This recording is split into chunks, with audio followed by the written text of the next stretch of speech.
Hey guys, Kev here, and I have some rapid reviews to do for you. I gotta clear out some stuff. I got a lot more coming in, and I just, I gotta get through the content, and some of this stuff I didn't need to spend a lot of time with or want to spend a lot of time with. Not that that means it's bad, but let's get started. The first knife is the Petrified Fish PF949 in K110 steel. Big shout out to Blue Creek Knives. He sent me a few of these, so I will let you know which ones. Go check out bluecreekknives.com/lefty10. You can use my code lefty10 as well if you don't want to go through the link, and you'll get 10% off. You always get free shipping from Blue Creek. Some things are not discounted, like Finch knives, but most things are. So this is the PF949. I don't know if it has a name, but it's a cool knife. It has really cool Damascus. I like Petrified Fish's Damascus. Their pricing for what you get is pretty damn good. I mean, it's usually like $45, $50. You get basically D2, but you get really good Damascus. You get great action. I mean, you get great build quality, in my opinion, for this price point. This one has a flipper tab with a good detent. You have a nice loop over clip that seems to be steel. Nope, titanium. I guess it's titanium. Feels good. It might just be a type of steel that's not ferrous or whatever you say. It's dead nut centered. It's ergonomically, it's really good in the hand in this back grip. It's really good in the hand in this choked up grip.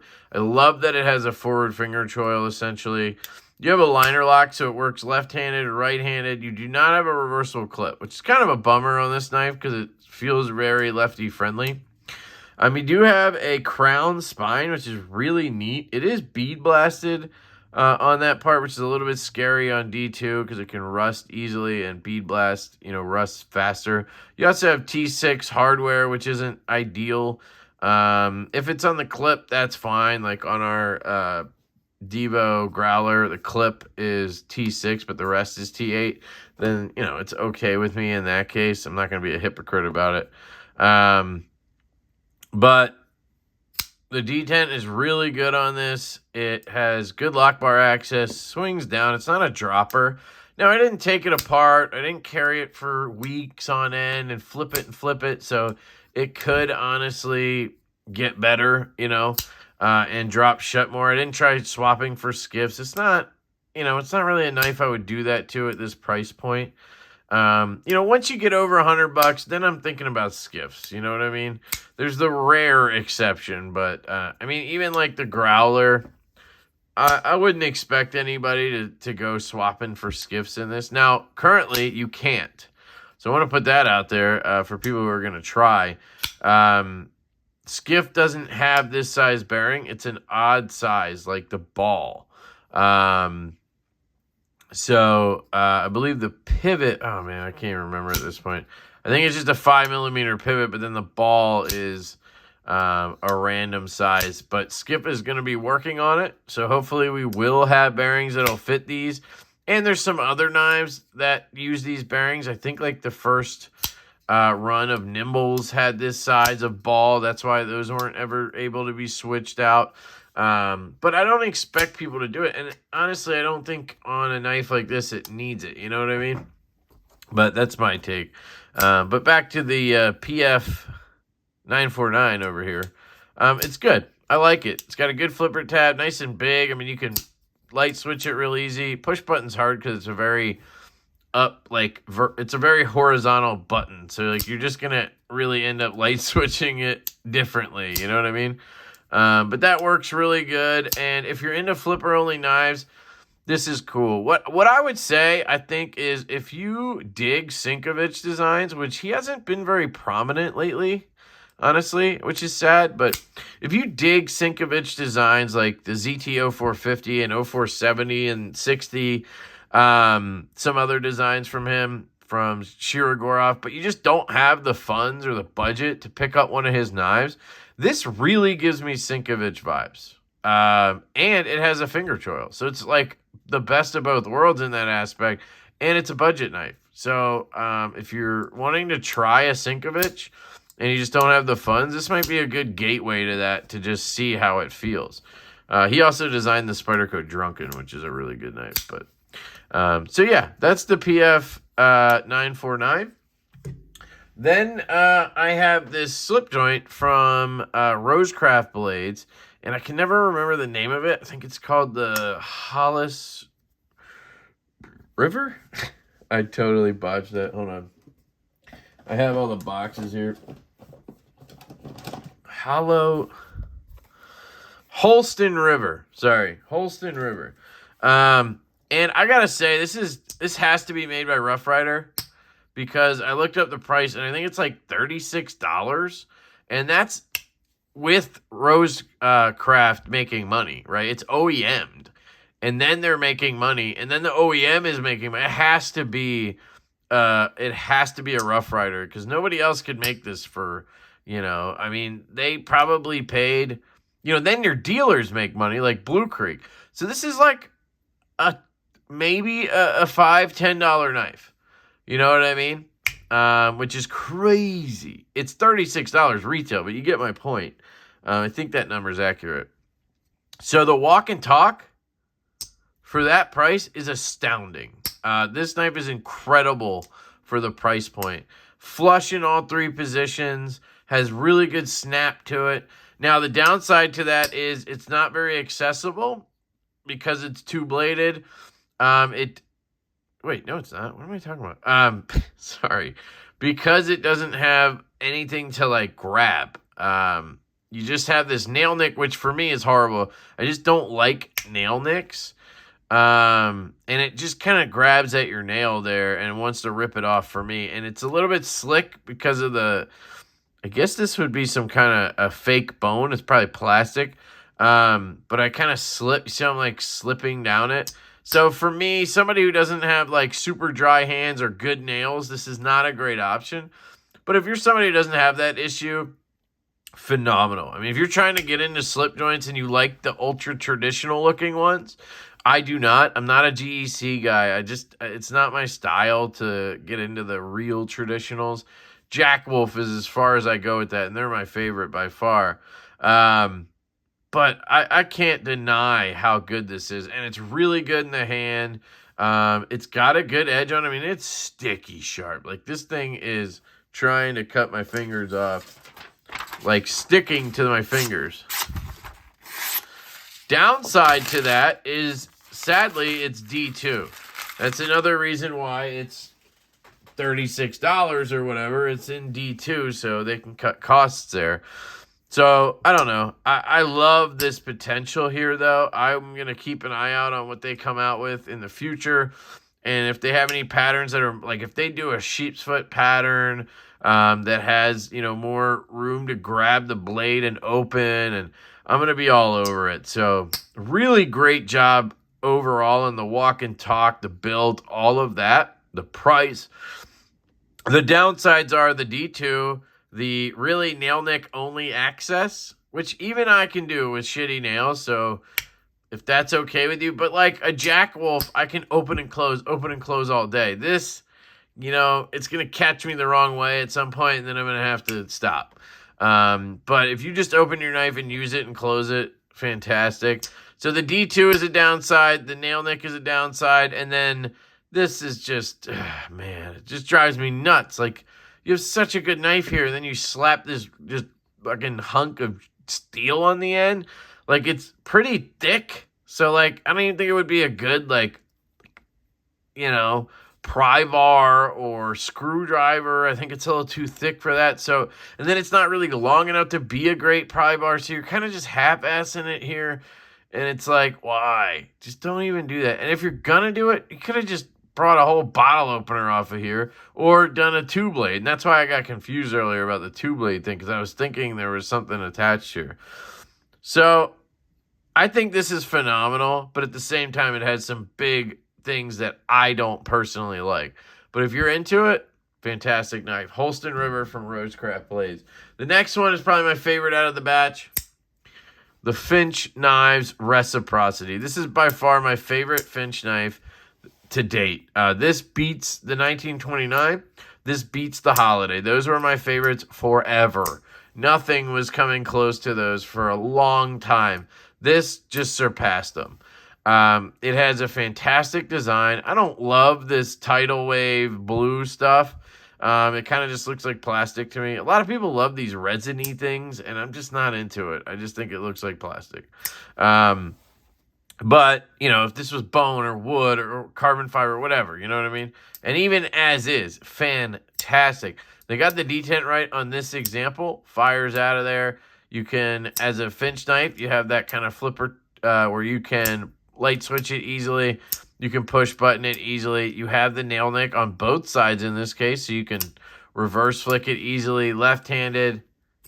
Ooh, ouch. You can reverse flick it easily right-handed.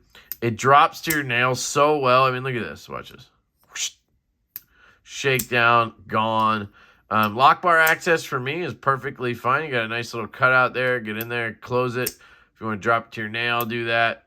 One smooth shake, and she drops.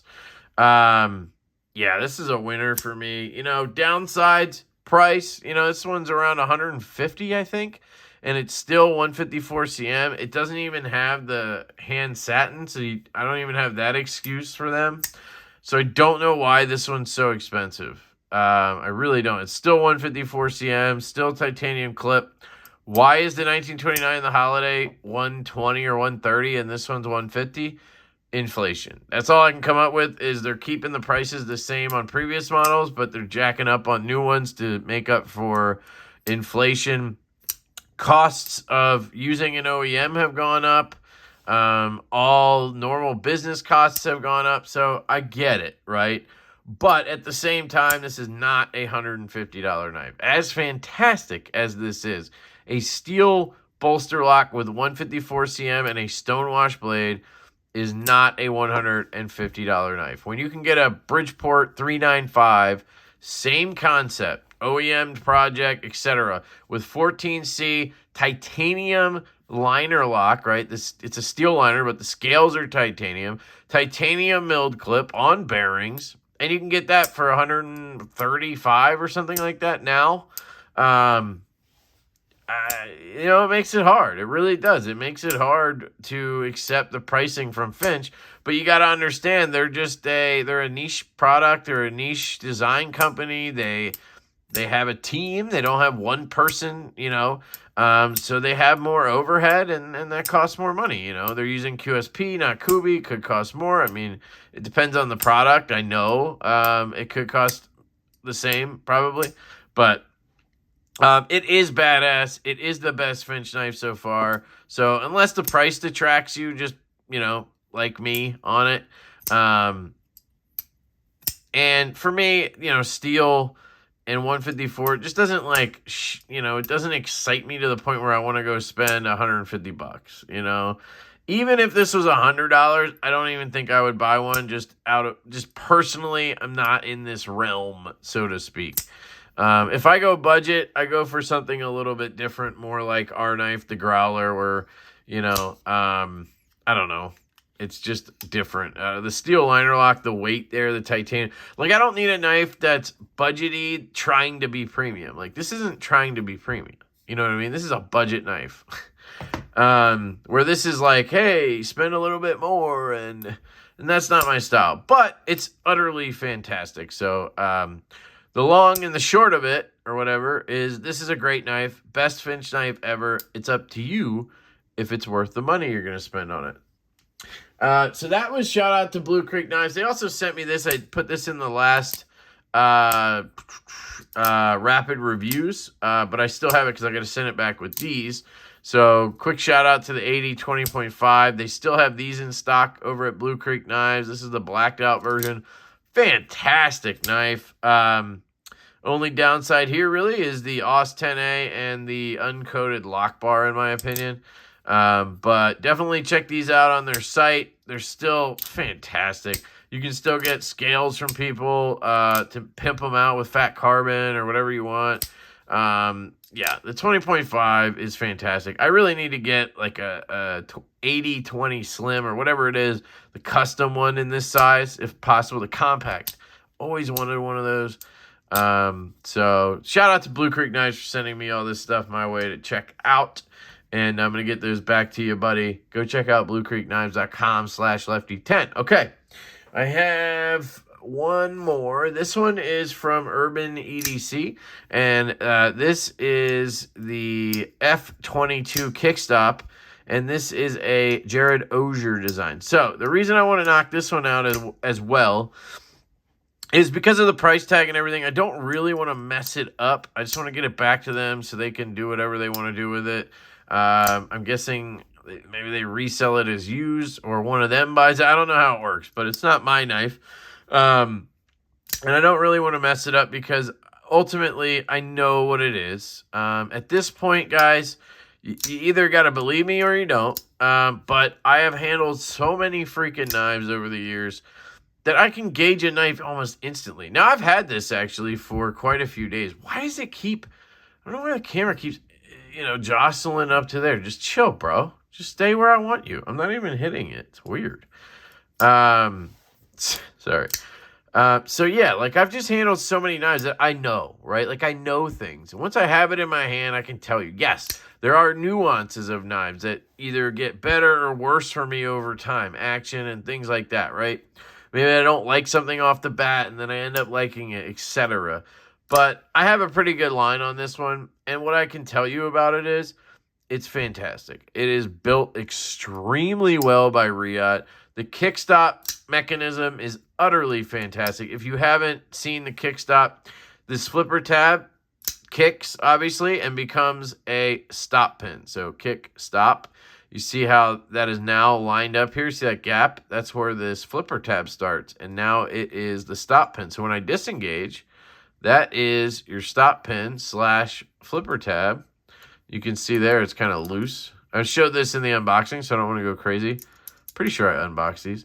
And then when it pops into place, you have the solid flipper tab again. You never have any play. It just fires really well. You always get a good detent with it. I don't know if that's in unison with a good lock bar pressure or if somehow having this system adds detent. I don't know how that works. Would love to know.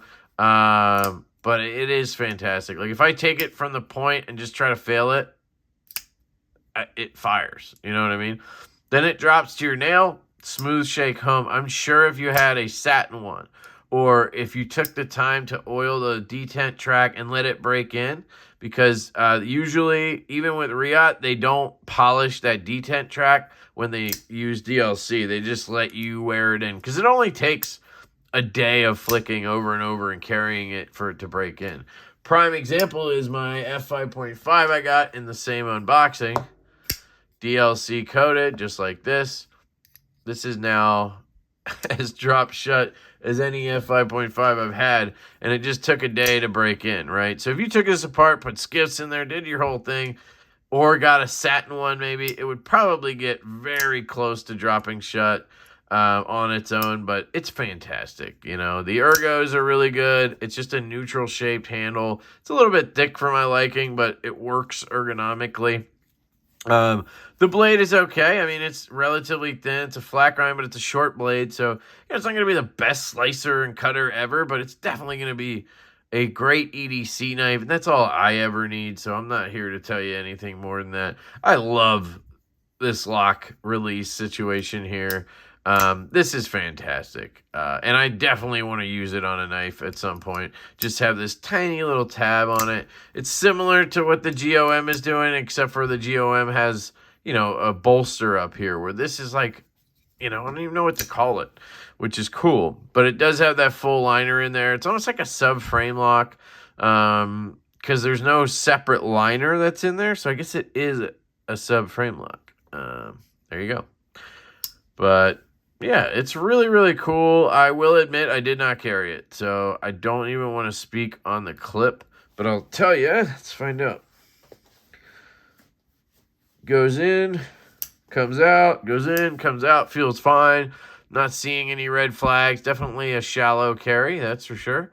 Especially because it's over on this lower side, and then you got the screw right there, so you got all that sticking up, but gives you something to grab if that's your thing. The only thing I could foresee is maybe ergo issues with the clip being over there. That's kind of a big problem with some knives, but no problem at all. So the way he designed it, contoured it, it works. You know, if you look at the Sharp by Design Apex, did not work on that one. So yeah, the F22 kicks out. Really, really good knife. I can recommend it for sure. Urban EDC has these, so I will link it down below if you want to pick one up. Not my style for sure. I'm not going to pick one up, but I think it's a fantastic knife. So there is a rundown on that one. And the last one is going to be the Pyrite. So shout out to White Mountain Knives on this one. So you got 3 retailers hooking it up here. White Mountain Knives sent me this one to keep / probably give away, and that's probably what I'll do, even though I love it. Yeah, Urban EDC and Blue Creek sent me those other ones to review and send back. And then White Mountain, I believe, donated this to the channel for giveaway. This is the Pyrite, and it's their exclusive. So White Mountain Knives has this G Mascus exclusive. And you can see it's a similar material to this. A little bit different. This one feels a little smoother. This one's a little rougher, but I think it's the same stuff. And I got to say, this is the best button lock, budget button lock I've handled. That's about as far as I can go. And I know I've said that before, right? That's what I said, I think, about the Kaiser original. And then when the Civivi Conspirator came out, then it was that one. And then recently it was the Boss Deed Raccoon, which is fantastic. But this just kills it. I mean, this to me is like a button lock Ferrum Forged Stinger with thumb studs. You know? Love it. And it's very ergonomic, nice and thin, comfortable in the hand. You do have a choil, which anytime there's a choil, it really speaks to me. Nice grip right there. You have a beautiful stonewash. And this is an AR RPM 9. And that is a huge thing, guys. This is a $60 knife. If you get the, I think, just stock CJRB version, they start at like $50. When you're looking at something like this, or something like this is like $150. Right? Something like this. Even something like this. Right? So you're talking 154 cm, good steel. Not complaining. AUS 10, nah. K110, nah. D2, nah. So, $36, fine. Acceptable, I get it. You're $36. $150 or whatever, get out of here, right? You buy this knife for the knife. You don't buy it for the steel. Does that make sense? Still wonderful, still recommendable, just saying you don't buy it for the steel. This one, you buy for the price, again, like the Roscraft. This one you buy for the brand and the design, right? This one's AR RPM 9. One other knife I'll put out, again, sorry, I keep bringing it up, is the Growler in 14C 28N. Very comparable, in my opinion. Fantastic budget steals that you can offer at a good price. But you still got to pay a little bit for 14C. You don't really see it on sub $50 knives, especially not OEM projects like this. This starts at $50, AR RPM 9. I literally, you could take every knife in my collection and poof, overnight, turn them all into AR RPM 9. I would not care. I'm not saying I wouldn't notice. That's not what I said, right? Because a lot of people say, you could change everything to HCR and I wouldn't notice. Yeah, I wouldn't fucking know for shit, right? I don't use my knives enough, not all of them enough anyway, to notice that stuff. I said you could change it and I wouldn't care. There's a big difference, right? If you took my mini FSD, granted, this is CPM 154, not the best steel. If you made this AR RPM 9, I wouldn't give a shit. I'd still pay $800. If you took my Best Tectonic, $300, put AR RPM 9 on it, I wouldn't give a shit. If you took my Trevor Berger M390, put AR RPM 9 on it, fuck it, I don't care. Took my Jaegers, took my Evo, put AR RPM 9 on it, fine. I love this steel. There's just something about it. Like, it's tough enough, right? It holds a good edge. And it's stainless. Fuck else do I need, right? Downsides to 14C, which again, similar categories. Tough, good stainlessness. It scratches really easy. So if you get like a satin or something, like we have satin versions of this, they scratch really easily. That's a thing with 14C. Don't have that downside here. So like ARPM 9 is just such a cool steel. I don't know why it's not more it's not more popular. And I think it's because CJRB is the only one who can use it. Makes me want to work with CJRB on a knife. You know what I mean? So that's how much I love ARPM 9. Okay. Jesus, Kev. This knife is fantastic. Reversible clip, deep carry, just loop over clip. $60. Get out of here. This might be the best bang for buck knife I've had this year. I'd have to go through everything and think about it. Maybe the lander. I really love the lander, but this is better. This is better. It just fits the hand better. It's it's got the button lock and everything.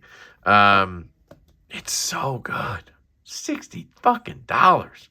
Anyway, my point is go get one of these from White Mountain Knives. Fantastic. This is the Pyrite exclusive in Damascus, or get any version from anywhere. I don't care. Just try the Pyrite. Now, the only thing I can't say about it is how your detent's going to be, because I've had a couple of CJRB button locks. The Feldspar I had was atrocious detent-wise. Had none, and I hated it.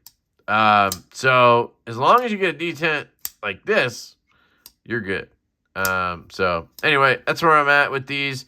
That's your rapid review sesh. Pyrite exclusive White Mountain Knives. Finch Knives, Reciprocity, Blue Creek Knives. PF 949, Blue Creek Knives. Demco 80/20.5, Murdered Out, Blue Creek Knives. Roscraft Blades, Holston River, Blue Creek Knives. Big shout out to everyone who showed up. Oh, and the F22, got a little premium in there. The F22 Kickstop from Urban EDC. Links below to all these places. Big shout out to them. Thank you so much for supporting the channel. It means the world to me. If you guys want to support the channel, there's links down below. Helps everything out. Subscribe to the channel. That would be appreciated. Leave a like. Leave a comment. I answer every comment that actually, has a question or something I need to respond to within 24 hours. I also heart them all because, who doesn't need a heart in their life? Anyway, I love you guys. I hope you have an absolutely fantastic day, and I will catch you later.